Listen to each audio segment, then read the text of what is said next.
Assalamualaikum warahmatullahi wabarakatuh. Perkenalkan, nama saya Lukmu Maula Arul dengan akhiran NIM 140 kelas PKMID.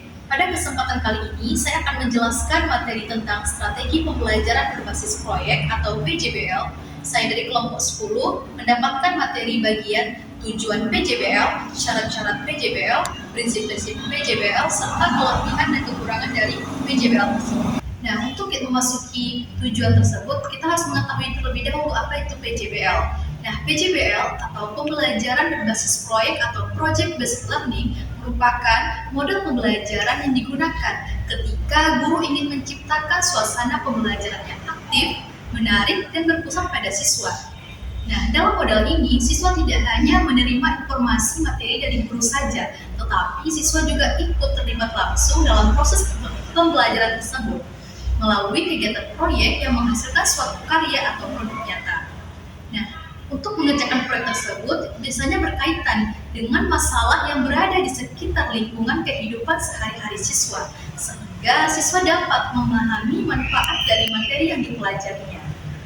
Nah, selain membantu siswa untuk memahami materi pelajaran, PJBL ini juga memiliki keterampilan penting seperti mengamati, menganalisis, memecahkan masalah, menentukan alat dan bahan, mengumpulkan informasi, berpikir kritis, bekerja sama, serta menyampaikan hasil pekerjaannya kepada orang lain. Baik, pada materi ini saya akan menjelaskan bagian dari tujuan PJBL.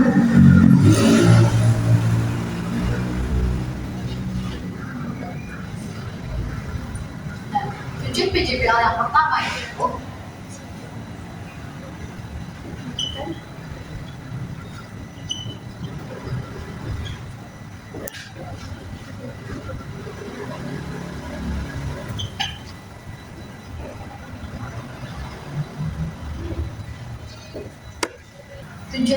yaitu mengembangkan pengetahuan siswa dalam memecahkan masalah, di mana PJBL ini bertujuan untuk membuat siswa bisa memecahkan masalahnya sendiri atau mandiri melalui suatu proyek tersebut.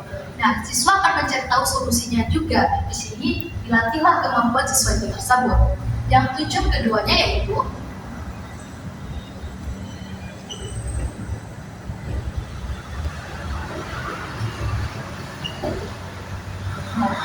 berpikir kritis, di mana siswa akan dilatih untuk berpikir kritis. Siswa akan mencari tahu sendiri, mengumpulkan informasi itu sendiri, dan mencari tahu masalah dan penyebab itu sendiri. Dengan cara mungkin siswa itu akan berdiskusi dalam bentuk kelompok. Dan yang ketiga yaitu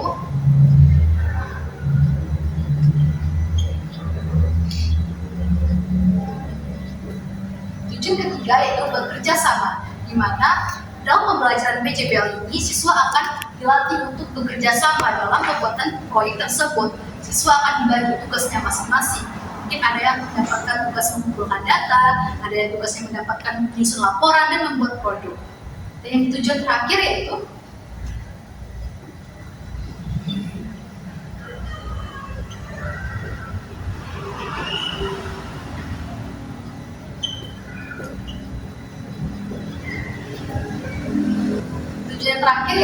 mengaplikasikan pengetahuan yang diperoleh oleh siswa, di mana siswa akan menerapkan ilmu yang telah dipelajarinya itu dalam kehidupan nyata, sehingga siswa dapat memahami materi dari yang telah dipelajarinya tersebut. Contoh, dalam pembelajaran IPA, guru memberikan proyek kepada siswa untuk membuat alat penyaring air sederhana. Nah, di mana siswa terlebih dahulu mencari tahu penyebab air kotor tersebut. Nah, kemudian siswa akan berdiskusi bersama kelompoknya dan menentukan bahan dan alat apa untuk membuat penyaring tersebut.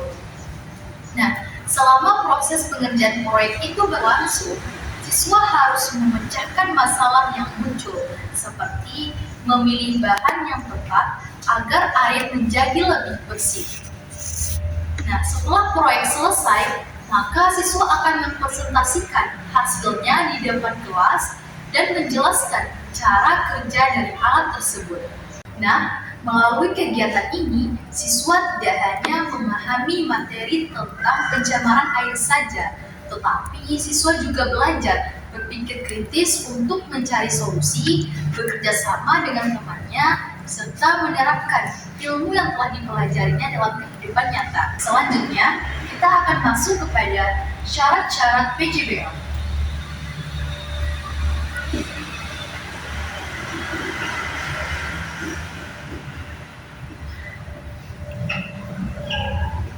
Nah, syarat-syarat PJBL yang pertama yaitu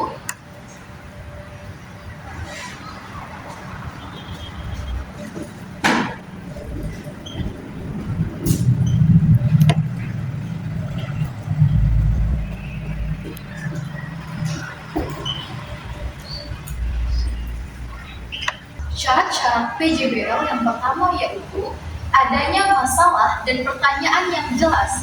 Nah, di mana proyek ini harus dimulai dari masalah yang dapat dipecahkan dan diteliti oleh siswa. Contoh, masalahnya seperti bagaimana cara membuat lingkungan sekolah ini menjadi lebih bersih. Nah, syarat yang kedua yaitu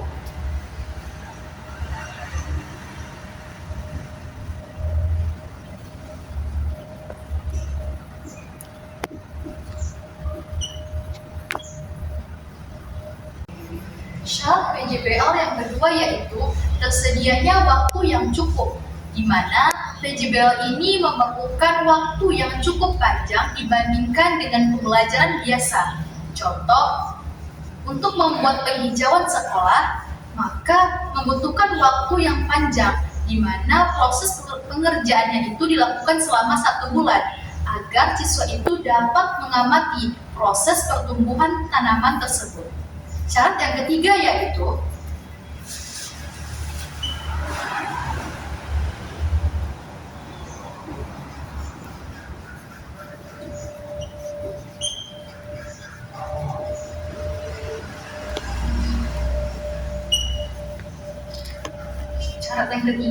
tersedianya alat dan bahan, di mana alat dan bahan ini harus ada untuk mendukung pelaksanaan proyek tersebut.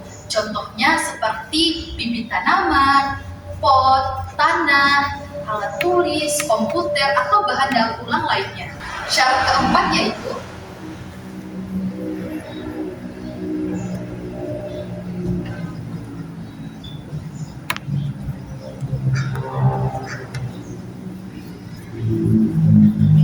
dukungan guru, di mana guru harus siap untuk membimbing siswa selama proses pengerjaan proyek itu berlangsung. Di sini guru berperan sebagai pembimbing atau fasilitator. Contoh, dalam pembuatan proyek, guru akan membantu siswa ketika siswa itu mengalami kesulitan dalam pembuatan laporan atau membuat produk tersebut. Nah, syarat yang kelima yaitu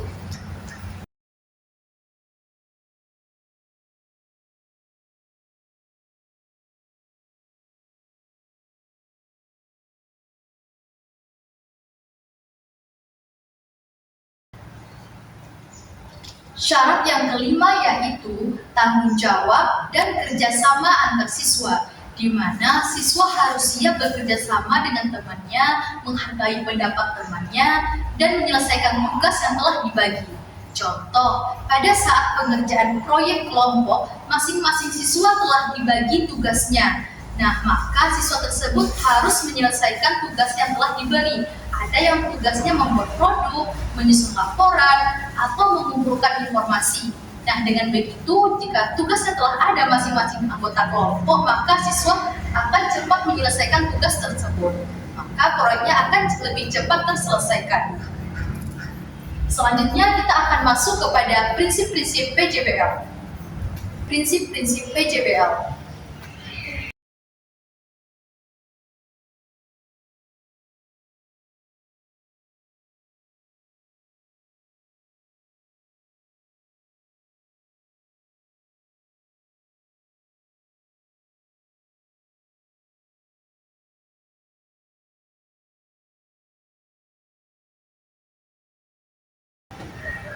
Prinsip-prinsip PJBL yang pertama yaitu berpusat pada siswa. Nah, di mana siswa menjadi pelaku utama dalam proses pembelajaran, sedangkan guru berperan sebagai pembimbing atau fasilitator.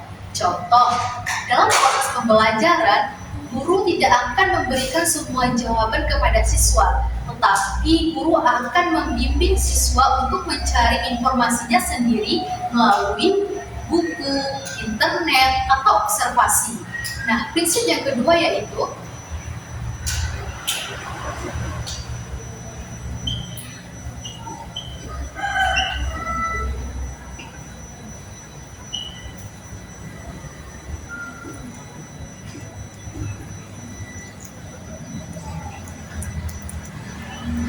berbasis masalah nyata. Nah, di mana dalam PJBL ini untuk pengerjaan proyeknya harus dikaitkan dengan masalah yang berada di kehidupan lingkungan sekitar siswa. Contoh, masalah yang ada di sekitar lingkungan siswa itu mungkin seperti kebersihan kelas, pengelolaan sampah, dan penghijauan sekolah. Prinsip yang ketiga yaitu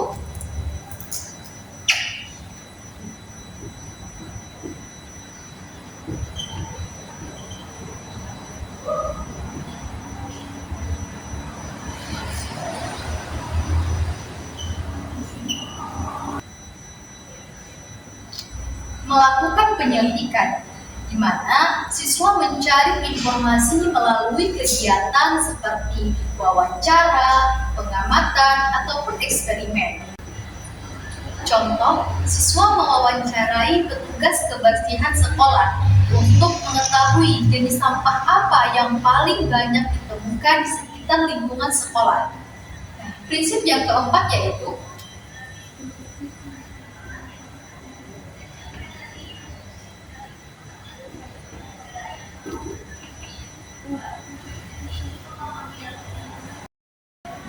prinsip yang keempat yaitu kolaboratif, yang dimana pembelajaran ini dilakukan melalui kerjasama antar anggota kelompok. Contoh, saat membuat proyek taman ini, siswa dibagi tugasnya dalam bentuk tugas yang berbeda-beda. Walaupun tugas yang berbeda, tapi siswa itu akan tetap saling mendukung. Prinsip yang kelima yaitu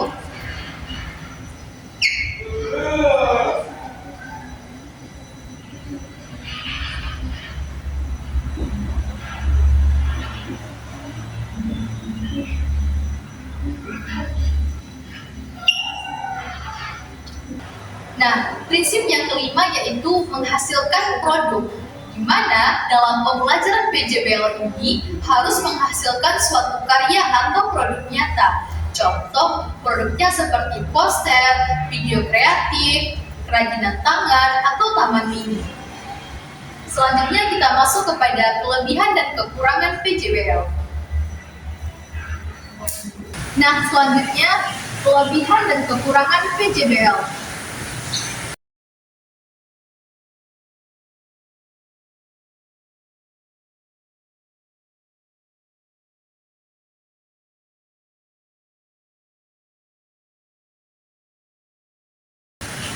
Kelebihannya,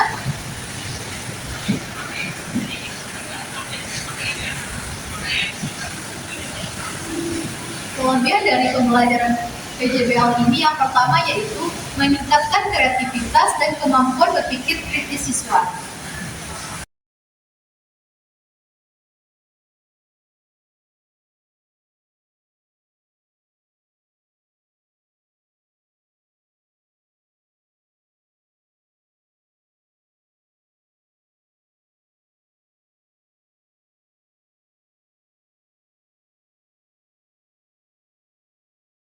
Nah, di mana siswa dapat menggabungkan ide dan mencari solusi melalui kegiatan proyek. Contoh, siswa membuat kerajinan dari barang bekas dengan memanfaatkan sampah yang berada di sekitar lingkungan mereka. Yang kedua yaitu meningkatkan belajar lebih aktif dan bermakna.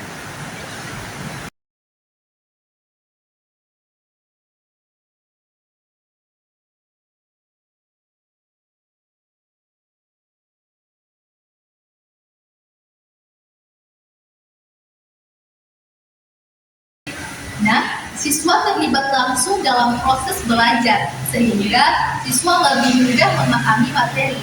Contoh, siswa melakukan proyek penelitian tentang tumbuhan di lingkungan sekolah. Yang ketiga yaitu melatih kerjasama dan tanggung jawab.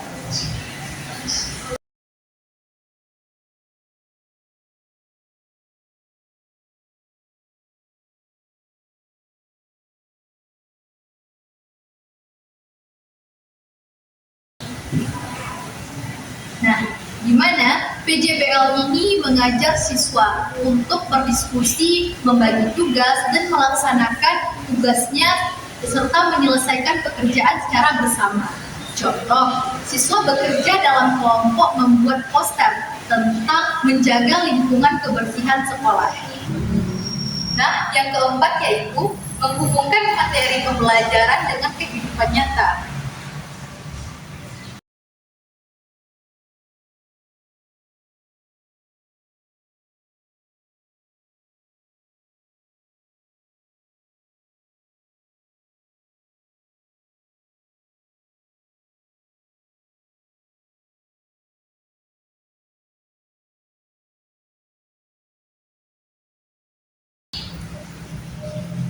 Nah, di mana siswa dapat menerapkan ilmu yang dipelajarinya dalam situasi sehari-harinya.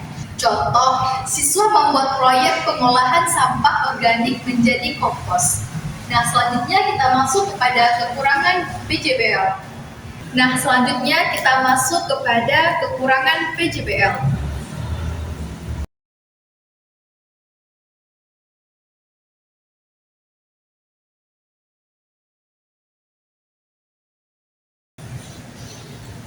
Adapun kekurangan dalam PJBL yang pertama yaitu membutuhkan waktu yang lebih lama, di mana proses perencanaan dan penyelesaian proyek ini membutuhkan waktu yang lebih lama dibandingkan dengan pembelajaran biasa.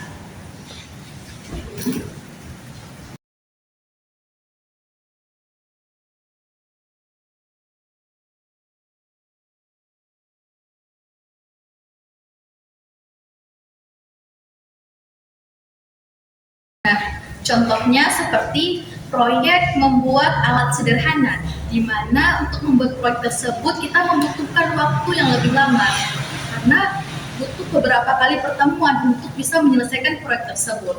Nah, yang kedua yaitu membutuhkan persiapan guru yang lebih banyak, di mana guru harus merancang proyek dan menentukan penilaian dengan baik.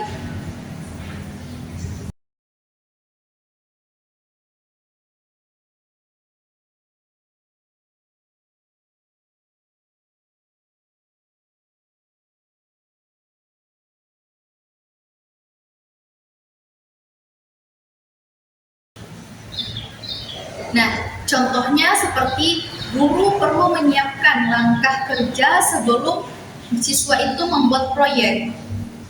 Nah, yang ketiga yaitu kekurangannya tidak semua siswa aktif dalam kelompok. Nah, di mana beberapa siswa dapat kurang berpartisipasi dan bergantung pada teman satu sama lainnya.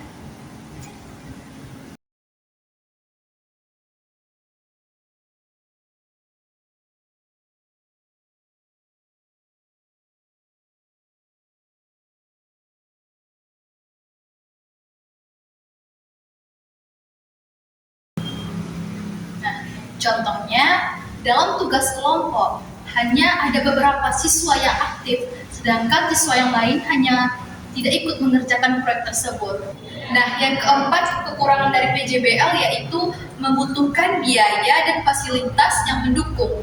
Nah, di mana beberapa proyek ini memerlukan alat atau bahan yang tidak selalu tersedia.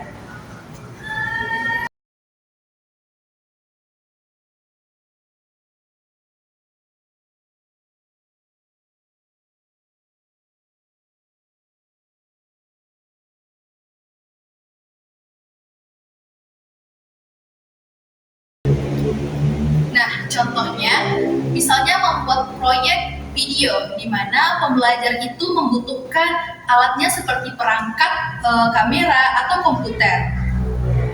Nah, sekian materi yang saya sampaikan. Terima kasih. Wassalamualaikum warahmatullahi wabarakatuh.